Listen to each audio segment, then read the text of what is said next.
Policies ہیں وہ high لیں چلیں، وہ سمجھ آتا ہے وہ پالیسیز گورنمنٹ کی اتنی سوٹیبل نہیں ہیں، لیکن پھر فشنگ ہے بلو اکانومی میں، پھر منرلز ہیں جو کہ سمندر میں چھپی ہوئی معدنیات ہے، اس کو نکالنے میں بھی ہم پیچھے ہیں، اس کو بھی ہم نہیں صحیح یوٹیلائز کر پا رہے، پھر ٹورزم ہے، مختلف ممالک میں ہم سمندر میں کنسٹرکشنز ہوتے ہوئے اور اس کے ذریعے لوگوں کو وہاں کا ریونیو جنریٹ کرتے ہوئے دیکھ رہے ہیں، تو یہ اس طرف ہماری سوچ نہیں ہے، انٹینشن نہیں ہے، یہ سب ہم کیسے یہ فوائد حاصل کر سکتے ہیں؟ مینجمنٹ کا پرابلم ہے، میں ہر جگہ یہی کہتا ہوں. ابھی آپ دیکھیں نا، ہمارے جو میں مالدیو میں پاکستان کا سفیر تھا، مالدیو کا کچھ بھی نہیں ہے وہاں پر. $13,000 پر کیپٹا ہے، پاکستان کا ابھی $1,400 ہے، اور ان کا چین سے زیادہ ہے، ترکی سے زیادہ ہے، صرف میریٹائم ٹورزم پہ. ان کے پاس کئی جگہ سینڈ نہیں ہے جہاں پہ بیچز، وہ باہر سے سینڈ امپورٹ کر کے بیچ بناتے ہیں.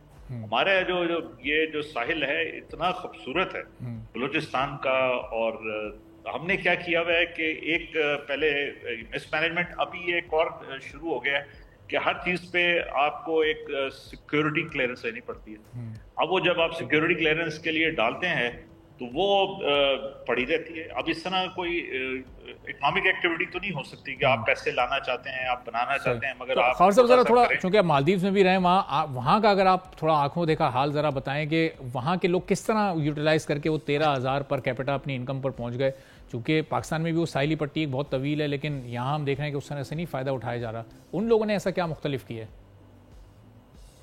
انہوں نے جو ان کا ساحل تھا، وہ انہوں نے ایک کو اللہ تعالیٰ نے ایک سمندر دیا تھا جو بڑا صاف ستھرا تھا، نیچے کورل تھا. ہمارے بھی یہ جیسے چننا آئلینڈ ہے، اس کے پیچھے کورل ہے، اور استولا کے پیچھے کورل ہے. انہوں نے وہاں پر، اب سردیاں جب بہت زیادہ ہوتی ہیں، جیسے ہمارے ادھر قزاقستان وغیرہ میں -30، جب آپ ادھر سے 1.5 گھنٹے کی فلائٹ پہ ادھر پہنچتے ہیں جہاں پہ +25 ہے اور بیوٹیفل بیچ ہو سامنے، تو وہ ایک دم ہر آدمی کا دل کرتا ہے. پھر انہوں نے مارکیٹنگ کی، بٹ یہ ان کی کاوش جو ہے 25-30 سال کنٹینیوس گروتھ ان کی چلی ہے.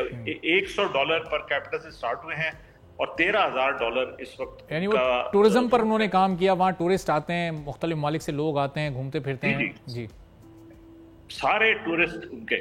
ہمارے پاس تو ابھی ہم صرف یہی کر رہے ہیں، جیسے آپ نارتھن ایریاز میں جائیں، گلگت بوم کر رہا ہے، ناران کاغذ جائیں بوم کر رہے ہیں، ایک آپ ادھر کشمیر چلے جائیں ٹورسٹ، اور کراچی کے بے تحاشا ٹورسٹ. ہم ادھر ڈائیونگ کرنا چاہتے ہیں تو کوئی وہ کہتے ہیں جی کہ ڈائیونگ نہیں کر سکتے آپ، کوئی کہتا ہے جی کہ سیکورٹی رسک ہے، پہلے آپ خط لکھیں. وہ ایسے پروسیجرز بنائے ہوئے ہیں.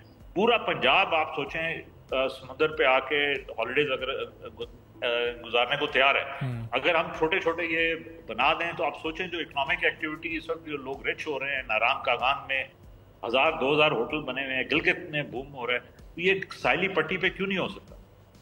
پہلے ہوتا تھا، ہم نے ہی خراب کیا. اب اس کو میں تو یہ پروونشل حکومتوں کی نااہلی کہوں گا کہ وہ اس کو دیکھ نہیں رہے. بڑے آرام سے چھوٹے چھوٹے ماڈل گیسٹ ہاؤسز بنائیں، وہ ایک دفعہ وہ چل پڑے تو انٹرنیشنل ٹورسٹ بھی آنا شروع ہو جائے گا. ڈائیونگ، اتنے پاکستانی باہر جا کے ڈائیونگ کرتے ہیں، ادھر آپ کا ایک ڈائیونگ سینٹر نہیں ہے.